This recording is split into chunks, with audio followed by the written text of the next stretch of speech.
Hi everyone, it's Nicole. Welcome back to my channel and another paper crafting video tutorial. Today we are going to create this mushroom ghost card. So when I was looking to create this card, I had actually gone a completely different way. I wish I would have photographed the other card, but I honestly didn't like it so much that I pitched it in the trash. Sometimes that happens. I slept on it. I got up the next morning and I was on a deadline crunch for an Instagram hop with this card. And what I ended up doing, I had come up with this idea, I guess, while I was sleeping. I don't know. And I came into my craft room early in the morning, die cut all of the elements, laid them out, kind of went and got ready for my day and came in to create. And literally everything about this card fell into place. It was one of those really beautiful crafting moments, I guess. And I created a card I was actually really proud of. So what I'm doing here first is I am taking the layering mushroom set from the September 2024 release, and I am very, very lightly inking this onto some Spellbinders alabaster cardstock. This is a totally very light inking. I do not want this to be super stand out. I mean, I know the camera lights do blow this out just a bit, but you can even tell in the finished card, you're not really seeing a ton of this. I just wanted something in the background. I talk about this quite a bit in my videos that I'm not a huge, great white space creator. There are some creators that I look at their cards and I'm like, that is brilliant. And then I go to try to replicate something like that and it is just garbage. So I just fully embrace my extraness. And I went ahead and inked that and did a little layering of that background. Now this ghost is actually from the August 2024 release. So it was last month's release if you're watching this currently. And I decided to pair him with the mushroom, but I wanted him to have this great texture along the bottom. And so I did take some alcohol ink markers and I am adding some color. Now I make a total misstep here with a light shade, not a light shade, the 0 marker, which is just basically that clear. I know in Olo it's called 0, in Copics it's a blender, but it kind of pushes the ink out basically. And I went ahead and I was like, I thought it would smooth everything out. Well, it did and it didn't, and it also made it kind of turn green-ish. You're not going to see it very well here on camera at all, but it really messed it up. And I was like, oh, great. I don't want to really restart anything like that. As I mentioned, did I mention to everyone I was on a time crunch? Yeah. So I went ahead and recolored it.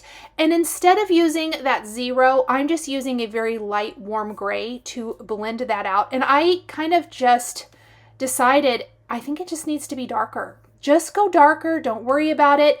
And honestly, what's funny, it ended up working out so good. And it was exactly that shaded touch that I wanted. What we're doing is we're making this ghost the stem of our mushroom. I just thought it was so funny and clever. Now, I did not come up with this idea on my own. I'm sure I saw this somewhere and had it in the back of my mind. So in fact, I know I've seen like artwork or something somewhere where ghosts had on mushroom hats. And that is really the inspiration. So inspiration can be found anywhere. I want to say that I saw it like at a Home Goods or TJ Maxx or something. It was like an art print of some sort. So inspiration can be anywhere. Look around you when you're out and about and running errands and shopping, or perusing magazines, whatever the case may be. Jot those ideas down. I wish I had. It just kind of came to me, which does not happen all the time. I do like to kind of keep like a notes section on my phone for ideas, but I didn't get it from there. Anyhow, so this ghost, he is awesome. I absolutely love him. And the pumpkin is also from the ghost holder. I did mix and match and pull from many different Pretty Pink Posh past and present die sets for my card. This is a very die cut heavy card, which is honestly probably my top favorite kind of card to make. I'm a huge die cut girl. I've loved die cuts forever, and it's just my jam. So I use some markers to shade in my pumpkin, because with all that beautiful shading on the ghost, we obviously want shading on our pumpkin as well. We don't want it to just be flat. The stem of the pumpkin is from a dark brown cardstock. I have listed the cardstock colors I'm using below, and I literally pulled from whatever I had in my stash. Whatever I had in my stash. I am very much a color influenced cardstock chooser, if that makes sense. And so I literally will just go with whatever. Now I did take or cut off the stem of my mushroom because we're going to use the ghost as our mushroom stem. My mushroom cap is out of a red cardstock. I believe it's Schoolhouse Red from Simon Says Stamp. That's generally what I choose. And I am going in with brick and I believe maybe some mocha to add some shading. Now I did keep the front and the back of my mushroom. I probably would not have had to, but I kind of liked the idea of sandwiching the ghost in between those two layers to kind of look like a hat. So that's what I'm doing here, just adding the shading in to my two pieces. I did work on the stamp wheel. Probably if I'd worked on the glass mat, that honestly would have been a little easier, but that is okay. We'll do a quick cleanup of this, and then we can glue our mushroom cap to our ghost. And you can kind of start to see the design take shape from here. And I wanted it kind of at a jaunty little angle for a fun look. And I definitely went dark there on the underneath of my mushroom cap. And there we go. His eyes. So these eyes actually, funny enough, from the ghost holder set, there is the word boo. And I die cut that from black cardstock, and I used the inside piece from the word boo for those elongated eyes. Instead of circles, like a lot of times I will even use black gems. I really, really wanted these elongated eyes, and I had that die set out as I was contemplating what was I going to do, and they were just perfection. Now, funny enough, the little spots for our mushroom, I actually didn't even ink up my yellow blending brush. So whatever yellow is on there, I mean, let's say it's honey ink from Simon Says Stamp, but I really don't know. That's what I used because the little spots were die cut from alabaster cardstock, the same cardstock as the background. And then I even took a little brown and blended that in so that they'd have lots of shading. So the shading was achieved for this card with a combination of markers and ink. Just definitely did not want to have some things that were super flat and some things that weren't, because I really felt like it would be glaringly obvious. Now I have another piece of alabaster cardstock, and we are going to take this solid leaf foliage stencil set from Pretty Pink Posh with the fall foliage stamp set and dies. And we are going, well, not the stamp set, just the dies, pardon me.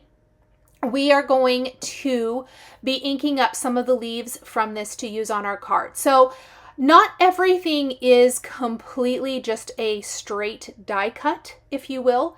I really liked the idea of, I like the shape of these leaves. I like the height of these leaves.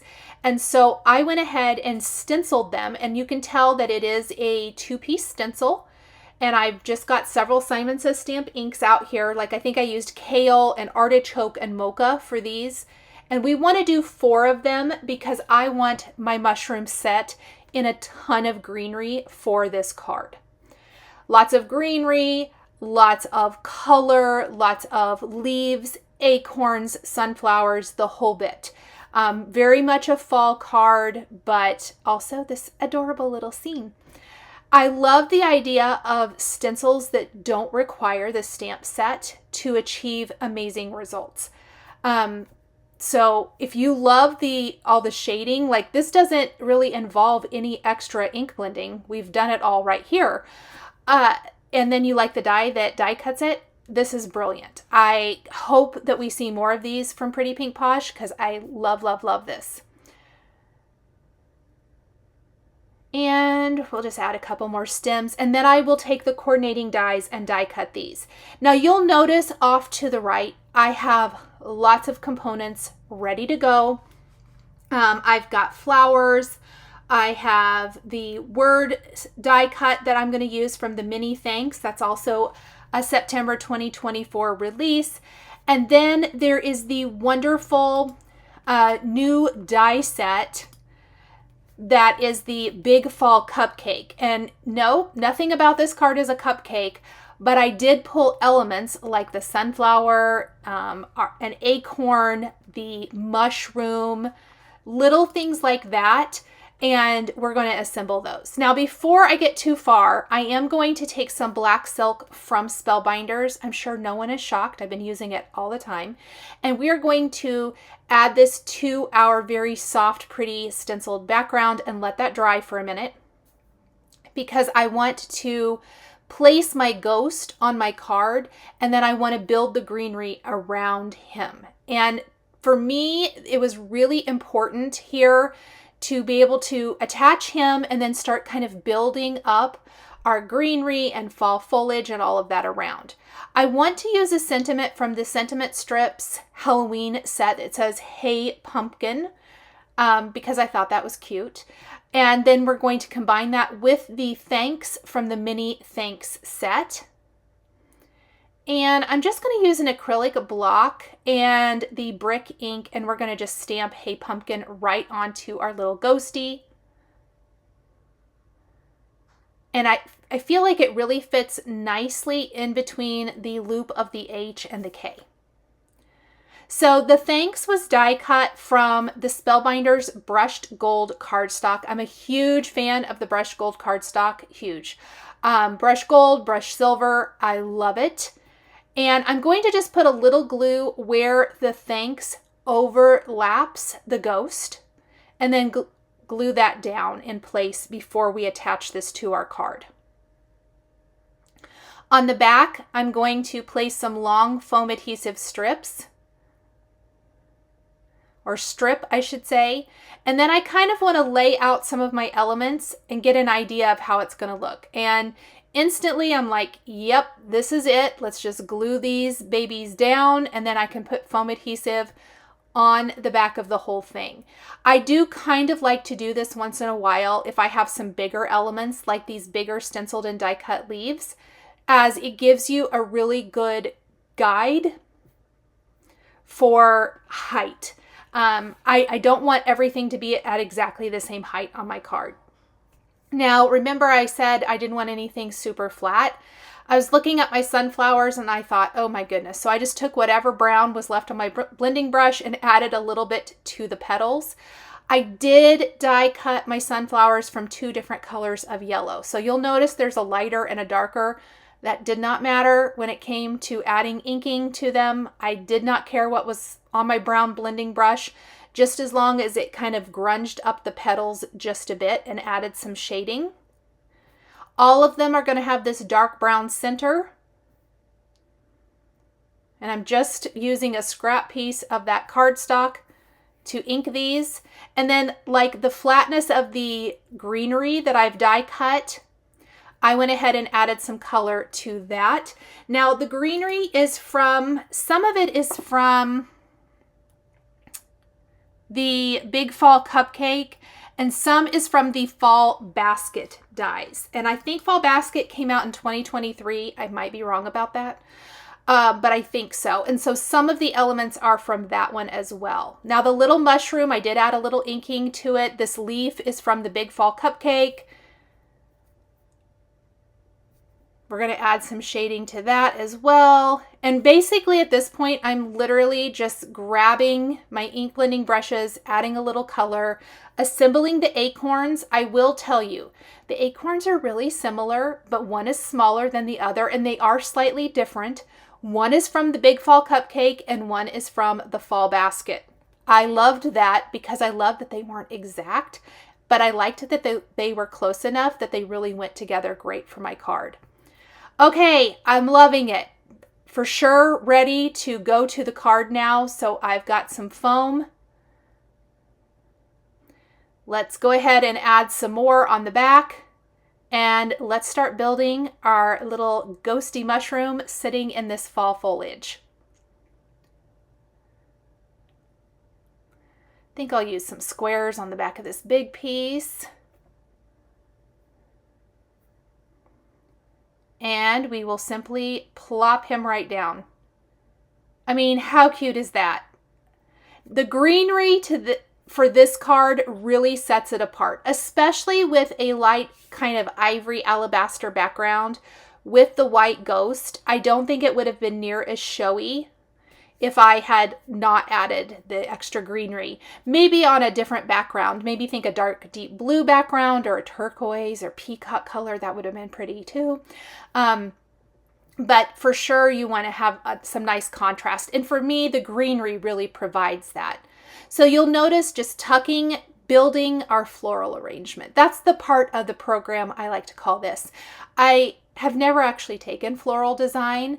I always thought it was interesting, but I think it's funny that it feels like sometimes card making is floral design. Does anyone else feel like that? Kind of being silly probably, but just building those floral arrangements. And then these little wheat stalks is what they look like, are from the fall basket, but I love them. And I did die cut them from the brushed gold, and I feel like they add some beautiful texture to our florals. I don't know if I used all of the flowers. Maybe I did. I think so. You'll notice that whatever I do on one side, I'm trying not to completely mimic it on the other. One side has a mushroom. One side is going to have more wheat stalks. One side will have acorns and the other won't. Just little things like that. I want it to be very, imperfect and not super matchy-matchy. Even though both sides have both of these little green sprigs on them. The dark green sprig is from the fall basket, and the light green dye is from the fall cupcake. We just have a few elements left. Now, when I knew that I wanted to add the bats to this, because even though this kind of bridges the gap, I guess is where I want to go with this. It bridges the gap between fall and Halloween. So it's not super spooky, yet we have a ghost, and we are going to finish it off with a couple of little black glittery bats because, I mean, what card with a ghost is complete without them? If you've seen any of my Halloween videos, I tend to add those little bats of some sort to everything. But I love them as well for providing some sort of interest in the top portion of this card design. It really needed it.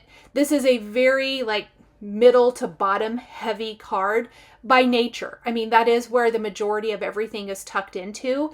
And by adding those bats up high, it instantly adds a lot of interest to the upper part of the card. I'm going to fold the wings up a little bit and only put glue underneath the body. This will also help since the ghost is popped up with foam. It makes it lay nice. And just two. I think two is plenty here. That works really nice. I do even think like a little black spider crawling on the mushroom or into the foliage would have been cute. So we're going to glue this to a white top fold card base. We are also going to take glossy accents and we are going to apply this to the sunflower centers. It might look a little milky right now, but it's going to dry completely clear, glossy, perfect. It really adds a ton to our sunflowers, and it will also serve to kind of secure the S in the word thanks. Plus, I'm going to add this to the eyes on my ghost as well. I felt like they really needed to stand out and have that beautiful glossy finish. And the spots on our little mushroom, because there isn't a layering piece or shading, I thought that that would add some fun texture there as well. And it's going to dry completely clear and just be glossy and raised. Okay, you guys, that is it for our mushroom card. Thank you guys so much for joining me today for this super fun mushroom ghost scene card featuring pretty pink Posh products. The supplies I used are listed and linked below the video here on YouTube. Thanks for watching. Thank you so much for joining me today for another paper crafting tutorial. I love being able to share with this incredible community of crafters. I want to give a huge shout out and special thank you to my amazing Patreon members. If you're interested in joining Patreon, please click the link in the description underneath the video here on YouTube. Patreon is a private community where you can support more of what I do. There is exclusive content, information, and behind-the-scenes content. Top-tier members will receive a handmade birthday card during your birthday month, access to D-Stash, and monthly exclusive lives, plus so much more. We would love to have you join our growing community.